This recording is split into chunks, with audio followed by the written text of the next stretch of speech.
All right, this video is 2014 Lincoln MKS. I will start with what the plan is, and what the plan is to change the 6 fuel injectors, and also to Walnut Blast the intake ports or the intake valve area right over there. So what I was having with this car is I was getting a flashing check engine light and a misfire. So I pull over right away and then read the codes. And the codes were pointing to the these 2 cylinders misfiring. Actually, first it was number 4. So initially what I did is went ahead and said, okay, cylinder number 4 misfire. Went ahead and swapped the coil pack with 4 and 5, and it followed the coil pack. So then a couple days later, 3-4 days later, I got a misfire on this cylinder. So I figured I found a smoking gun and replaced that. What I assumed was a bad coil pack, and just that's the way I drove the car for the next couple weeks. Actually, put about 1,200 miles on the car, and figured everything was all set. And then one day I was at a traffic light and needed to get over a couple of lanes, so I put the old 3.5 Ecoboost to work and floored it. And about 3 or 4 miles later, I got the flashing check engine light again, and misfires in both of these cylinder banks. So then, lo and behold, what I ultimately found out, to keep a longer story a little less long, is I found that I had a bad injector in number 5. I believe that's number 5. In any case, this cylinder right here, it would, I went ahead and pulled the plug out, turned the key to the, press the start button to the on position, put my bore scope down in there, and I could see, with the car not running, it was just pouring fuel into the cylinder, which can be quite dangerous. If for some reason or other I was to decide to just listen to the radio with the on button without the engine running, it can hydrolock the engine and really cause some severe internal damage.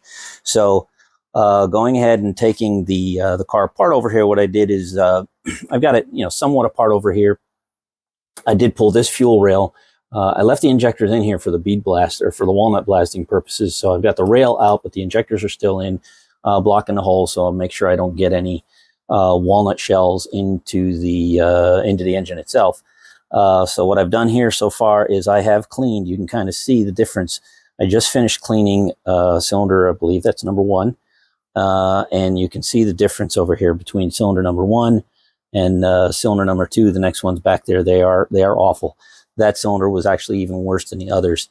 So what I've done is I first started using a walnut blaster. This is just a little handheld sandblaster from Harbor Freight, about a $30 job, and my special 3D printed adapter over here, which is specially made to sit right on top of the cylinders, and it's that shop vac pulls the air out and all the gook out, while I am in the little radius tip that I made that slides over there, and just work that around and sandblast it out. So initially I didn't realize how bad that was, but you go ahead and take a look at that split in between there. You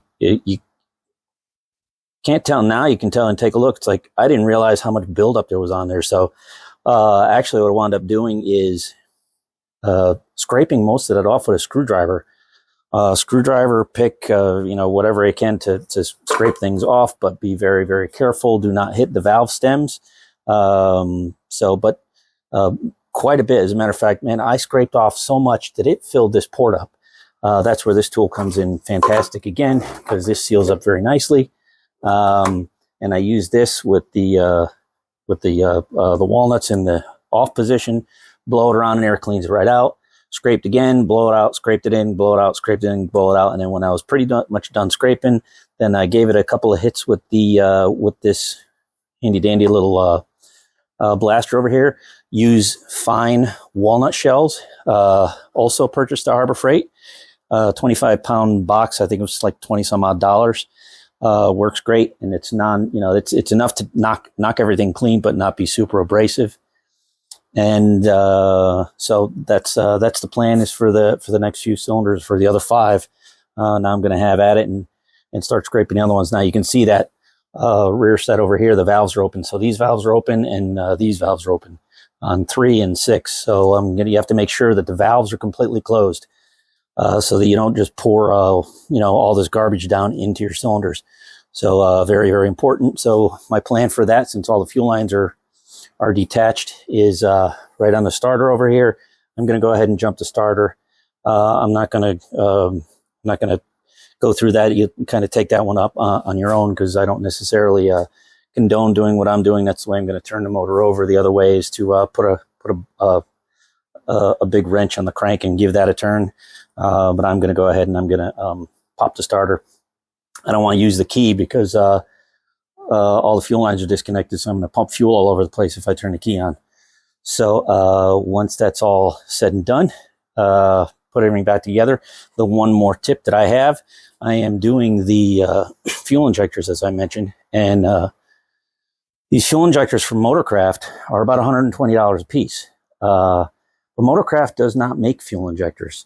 They buy them from Bosch, and this Bosch number I got for $40 a piece. So Bosch number 62842, exact same injector. As a matter of fact, the numbers on the top of this new one match the numbers on the tops of the old ones. So Bosch makes the injectors for Motorcraft. You're gonna have to take the intake manifold off. You're gonna have to take the coolant. Coolant pipe has to come off, so your thermostat is right in here. Intake manifold off. There's plenty of videos on how to get that off. It's pretty obvious. So the whole job is going to entail a set of Fel-Pro gaskets I got from O'Reilly's, fuel injectors, and the walnuts from Harbor Freight, and the as I mentioned, the little sandblaster from Harbor Freight also. And actually, this is pretty darn important, because I actually gave it a shot just to see what it'd be like, just holding the shop vac over the hole and trying to blast in that way. It flies out all over the place, and this keeps it pretty much almost 100% contained. These little bit of walnut shells that you see over here, that's from when I tried without this thing going. So this worked phenomenally. If you're interested, shoot me a message. Maybe I'll I may start 3D printing these and see if there's a market for them, sell them for a few bucks. And these, I guess it should fit just about every 3.5 Ecoboost. So maybe there's a market for it. I also 3D printed this other little gizmo here for cleaning up the stems after everything is said and done. When you move the valves into the open position, you'll notice that there was some thread left over that just was up tight to the stems. It doesn't get hit by the 3D by the media blasting. So I use this little device. It goes up very close to the stem, put shop vac on it, and sort of rub up and down on the valve stem, and it breaks off most of what's left over. Just went ahead and did the initial scrape of this next cylinder, the first scrape, and get a load of that. How much crud? That's just from scraping the cylinder walls off. Or not cylinder walls, the walls of the port off. You can see, if I can get it to focus there, how much crud is down in there. You can't even see the valves. It's just piled down in there. So that's scraping the walls off with a screwdriver. I'm going to go ahead and put my little device on there and hit it with some air and clean that out a little bit. I'm actually going to show a little process of my little vacuum cleaner setup going.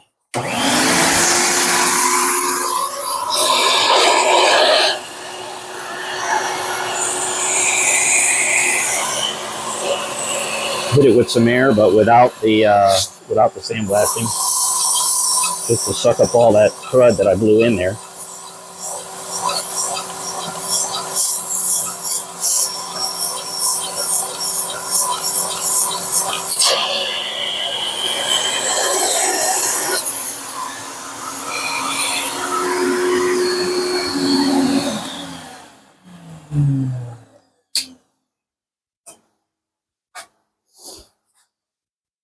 Even another look over here. See that tool kind of, let me grab it. And so I've got a good bit more scraping to do before I go ahead and Walnut Blast. I want to get, you know, a lion's share of that crud off, because the Walnut Blasting is somewhat gentle, I guess you might say. So get the rest of that scraped off, and then give it a hit with the Walnut Blasting. Now, a little hint I learned with this Harbor Freight sandblaster over here. So you know, it's not a high priced item, but it works well. Now, if you have it tipped down and you hit the on button, it'll probably flow out. Now, it might flow out, and then sort of jam itself, just because you want to actually be blowing the air before you turn it on, turn it off, blow on, turn it off, turn it on. That's what I sort of learned. And if for some reason or another you see that it is not flowing properly, you kind of hear it a little bit. If it's not flowing quite properly, with it in the on position, put your finger over the top and just give it ever so slightest amount of a bump on the trigger. That will backfeed air up through the hopper. Now, be careful, because there's a bleed hole right over here. If you do it too hard, it'll just blow your media right out through the top over there. But that'll clear it and get it flowing again. It basically just stirs it up and gets it flowing nicely. So it's actually kind of nice that it does that. And you can just bump, and then it flows nice. You'll blast through this container pretty quickly. Takes probably about 2, maybe 3 hoppers full of this on each one of these cylinder walls, from what I've seen so far. I said cylinder walls, I meant intake ports.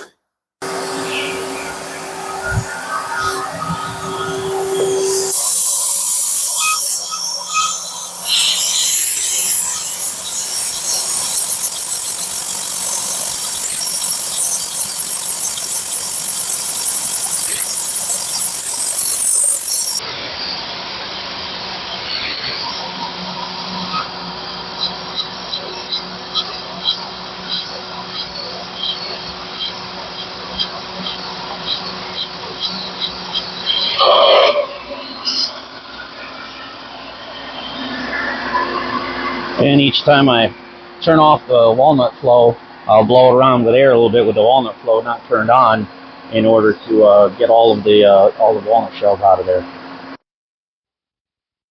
All right, I am 2/3 of the way through this job. Or in V6 world, 4/6 of the way through the job. As you can see here, that is a heck of a lot cleaner. Darn, focusing on my flashlight. If you remember seeing that before, that was just all hogged up with carbon. Those valves are nice and clean now, and those are nice and clean. And I also did the other two on this side. I'm going to have to turn the engine over a little bit so that these other valves close, and something over here will wind up opening before I can proceed and finish off. I've been at it for probably an hour and a half or so, give or take. You know, the first couple were sort of a learning curve. The next two I kind of blew through pretty quickly. And so the tools that were needed, again, let's go over here to the tools. So these are the things I needed. Number one, the trusty dusty Harbor Freight air sandblaster.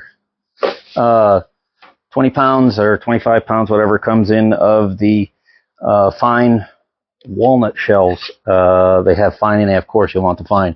I twisted up this coat hanger, a little bit of a tip on the end over here that I could kind of bend any way I wanted to kind of poke around behind the valves. Screwdriver. The initial scrape was done with this screwdriver. Scrape it away. Then a little bit of the Harbor Freight wire brush. So more Harbor Freight stuff, Harbor Freight, Hobo Freight, whatever you want to call it.